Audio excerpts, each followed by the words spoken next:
Good morning, good afternoon, good evening, good night. I don't know when you're listening to or watching this podcast, but I want to thank you for tuning in here again to the Pinellas County Schools Digital Learning Podcast, Tales from the Tech Side. In this episode, we will be discussing the unseen support that's necessary to make all those wonderful educational platforms work. Today, I have with me guest Kevin Hagerbrook, who works for Pinellas County Schools. Welcome, Kevin. Hey, thanks for having me, James Wilson. So, Kevin, you and I go back pretty far. You know, we've had some different roles in the district. Can you share with our listeners first your current role and title, and then a little bit about your history with Pinellas County Schools? Absolutely. So currently I work in TIS, Director of Applications Support and Development, which is software development for short. And I've been working in that department for 6 years. And so to think about, so this is my 26th year in the district. So as you say, we've been here a long time. I did a year in Hillsborough County as a substitute, so I've had all kind of roles. I've worked as a mathematics instructor in secondary education as well as post-secondary. I've actually had the opportunity to be a technology coordinator, so I did that for a number of years, and really being a technology coordinator is where my transition started, because I was actually able to take some of the logic in mathematics and apply it to real life situations. So that was really exciting for me, and it was fun, and it actually was like the transition, almost like the new thing that I discovered in my life that I wanted to do more of. And so as a technology coordinator, I worked in the school for several years, and then I ended up getting into coaching, instructional coaching. I think that's where we met. And so I was able to work with high schools, middle schools at the district level, learn pedagogy, just really everything I needed to know from the research side of it, what instruction should look like. And then becoming an expert, not just in the hardware part, but then coming into application support and development. I became an expert in programming. I became an expert in software development because that's what we did in the district. Okay, that's great. And for our listeners, math does lead to yes, lots of other things. As a father, I tell my kids that the one thing you learn from math is the ability to problem solve. Absolutely. And so if you can problem solve, the door is open for you. Absolutely. Wide.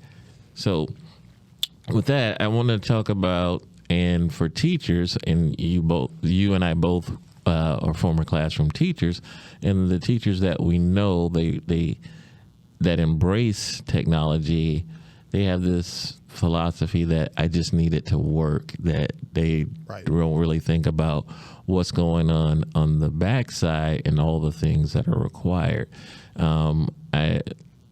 Teachers see something on the internet or Pinterest or any of those social media platforms, and they quickly want to try and use it. And they don't realize that behind the scenes, there's a whole team of people, yours being one of them, that helps to support and get those applications up and running. So how does your team support when those teachers want to use those existing applications and programs? Yeah, and I forgot, I was a part of digital learning for an entire year, your current role, so I forgot that piece. So when people think about TIS, typically when I have conversations, and even lately when we talk about TIS. So not to interrupt you, but some of our listeners may not know what TIS is. Can you explain TIS? Right. And so this was an awakening for me, because I assume everybody understands like TIS. Hey, here is TIS. But come to find out, people don't realize that TIS is our Technology Information Systems Department. Well, it's not a department. It's actually a division in Pinellas County Schools. And TIS is made up of 6 different departments, right? And so in that department, you have what we call user support, which if I had to give it a name, it would be very simply similar to like the Geek Squad or Best Buy, is because it's where we buy our hardware, we buy our computers, and we do our troubleshooting. So that's our user support department. Then we have our data center department. So if I had to identify data center in something we realized, I would say Amazon Web Services. So it's where we set up our servers, where we can have access to data and store data. And so we have something called a cybersecurity department, and that would be like our Norton or McAfee. And so in that department, we want to make sure that our data, our applications are secure, that we're not being hijacked and our information is being stolen. And so then we have what we call application support and development, which I would say is our Google, our software development. And so for me, that's where I work. I work in the software development department. And so we have all these pieces and these mechanisms that we have in TIS that really no one even knows exists. Because what happens, teachers get on the computers, or they want a computer, they request it through the principal, but there is an operation that's happening. Or they get on applications such as Focus and they want it to work, or they want to be able to inventory library, media, classrooms, and we have to develop applications. And so there is a network of many things that are going on in TIS that no one knows about. And so maybe today we can kind of give you a glimpse into what we do. Oh, and I forgot telecommunications and networking, which is kind of like our Bright House. Okay, so yeah, that is exactly why in this series, and this won't be our first show that peeks behind the scene, but we want to sort of peel that curtain back so that not only can our teachers and students and parents, but all stakeholders know that, yes, ed tech or educational technology is great, right, but there's a lot of moving pieces. And so if we can just show some of those pieces, then our listeners and our users can all be like, okay, have a better understanding, right, and actually hopefully have a little more patience, when Absolutely. something breaks or something's not up and running, immediately they have an understanding, well, okay, this is a process and it doesn't just happen overnight, even though for a lot of them it appears that way. Right. Right. So an example. So a great example, if you're a Pinellas County employee, the one thing that we're always looking for on Fridays are what? Our paychecks. And so part of application support, one of the major things that we do, so we do several different things. Actually, we do like seven different things.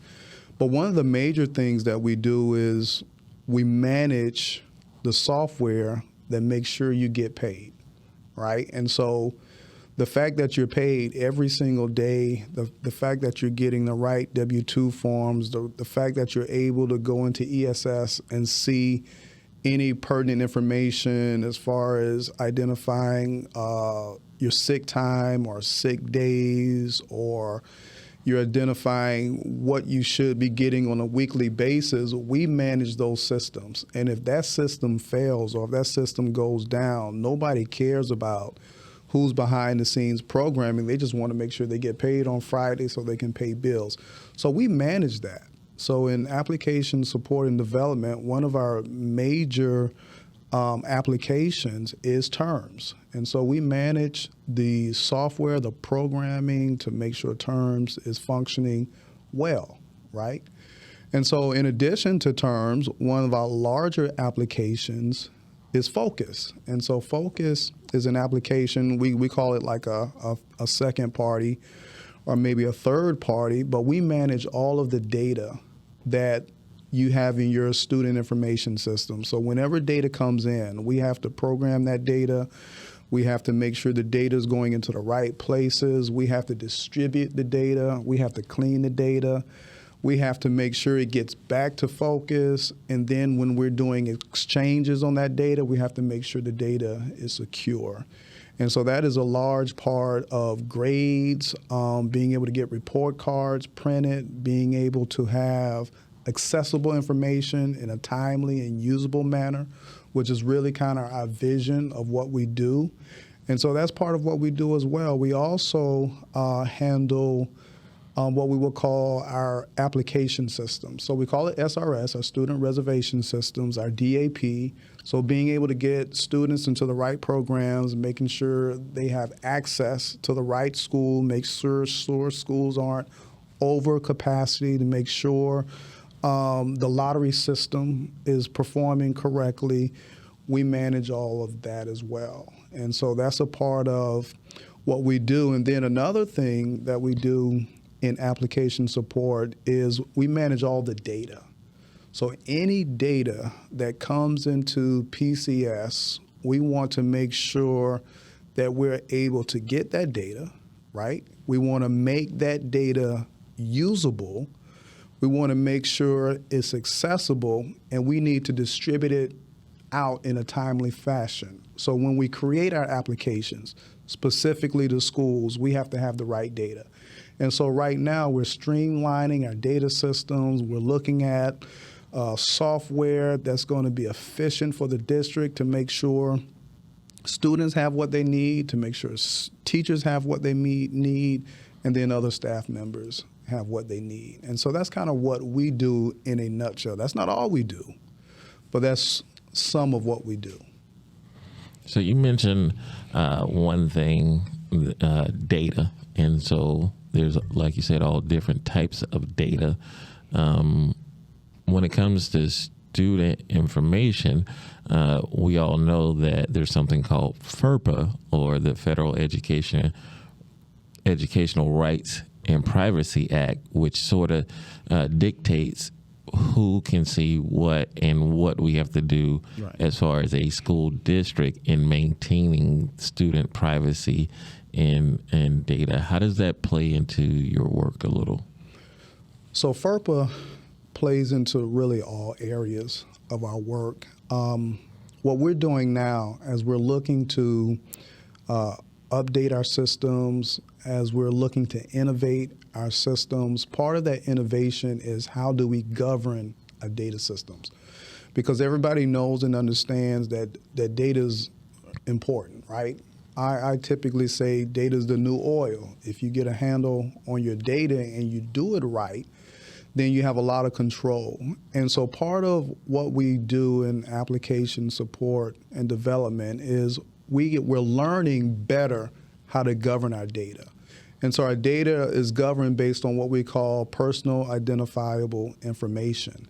And so that personal identifiable information is necessary for us to be able to make sure the right person is getting the right data. But we want to make sure it doesn't leave our department. Now, we want to make sure the right people have the right data.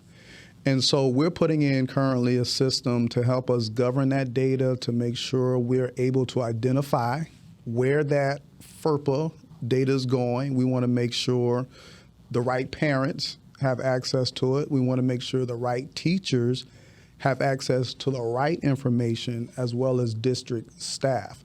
And so that's a priority. It's a high priority, because if the data gets into the wrong hands, then you have yourself, we call it a hijacking, or we have a data breach, you have yourself a problem. So as far as TIS, we put that at the top of our list, and we make sure that the data is being secured in the right manner with the right systems and software. That's why it is so critical for our teachers that are listening to understand that just because a product is free and it looks good and you think it can fit the needs of your students, that there's a process that is required by, at least here in Pinellas County School, where you submit a request so that our team behind the scenes can evaluate and make sure that that company is, one, signing and agreeing to make sure they are complying with FERPA and with our district policies, because it is a commodity. Right. Data is a commodity. Right. That if it gets in the wrong hands can really be detrimental to the potential future of our young students.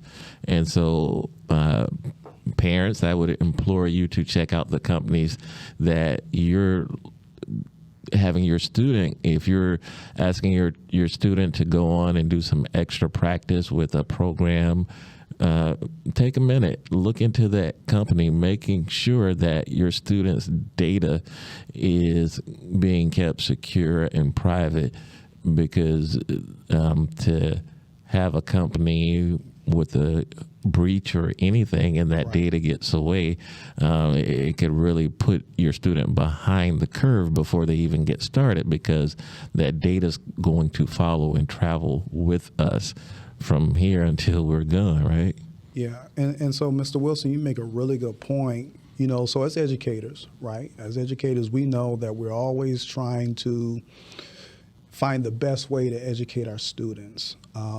Sometimes we think we have innovative ideas, or maybe we do, and we're looking for innovative software that can get the job done.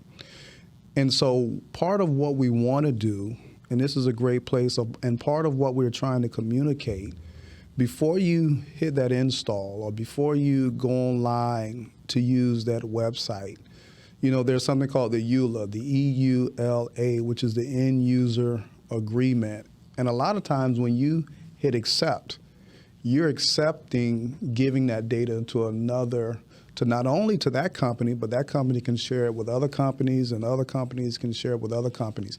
So the moment we start putting in our PII, that personal identifying information, we're downloading in from Focus, right? And so we have student information, student ID, student names, student ages, and then we upload into that third-party system. They now have access. And so in many cases, what we're trying to do to divert that is we're trying to communicate to teachers, to staff members, that, you know, before you press that button, run it through the process. That's why we have a process in place. It's called IT governance. Even if it's free, and free is a lot of times the way they get us, right? Oh, it's free, then it's good for me. Not always the case, because it causes not only data breaches, but it puts us in compromising situations. And those are situations and circumstances that we really want to try to avoid with technology, because data is golden.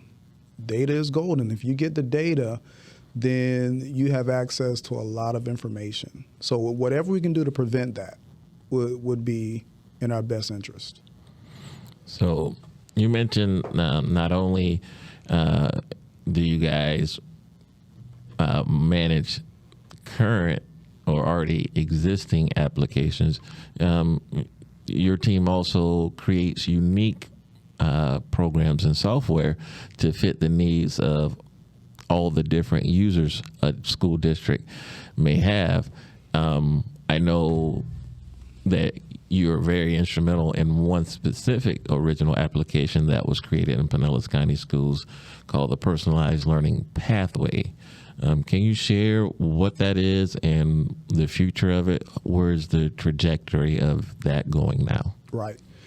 So not only do we support, application support and development, but we also develop applications for our stakeholders that are potentially unique, or that just can save our district hundreds of thousands, and in some cases millions of dollars, because that's part of what we do.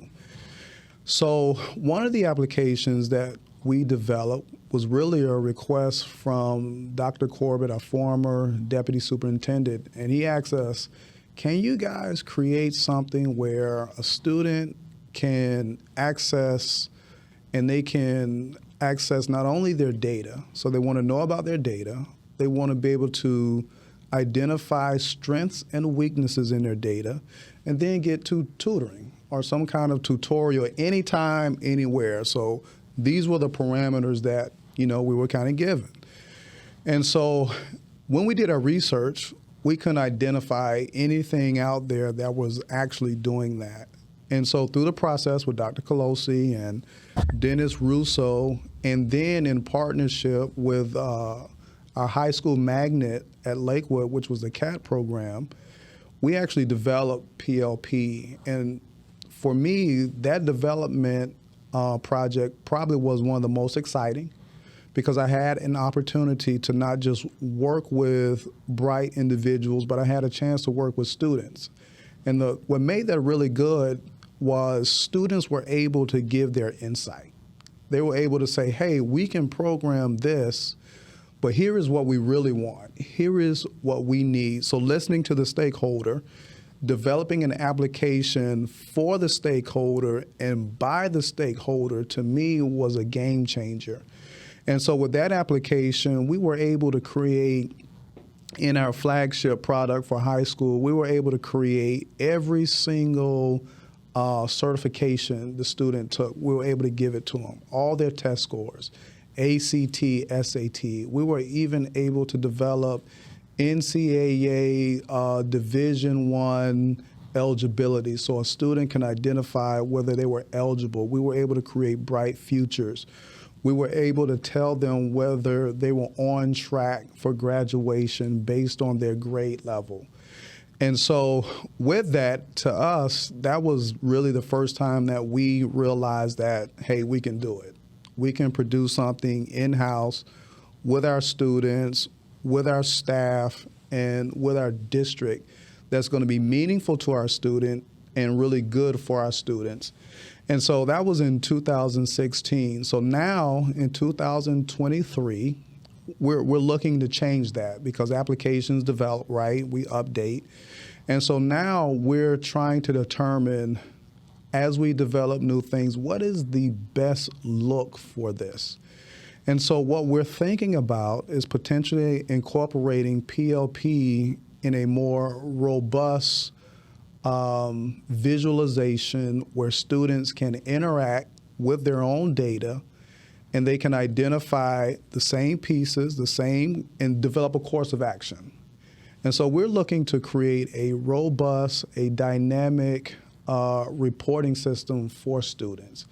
And so that's kind of what we think the new, adding like AI to it, the talk is AI, where a student can go in and say, hey, how am I doing? And it gives them insights.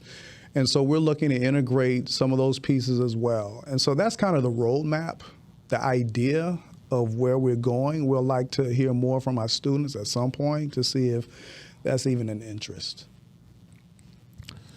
That is a great future of where that personalized learning pathway is headed for our students, being able to, on demand, find out right, everything they need to know to continue their education to get to where they want to be, not just where we want them to be. So allowing them to take some control of their educational pathway.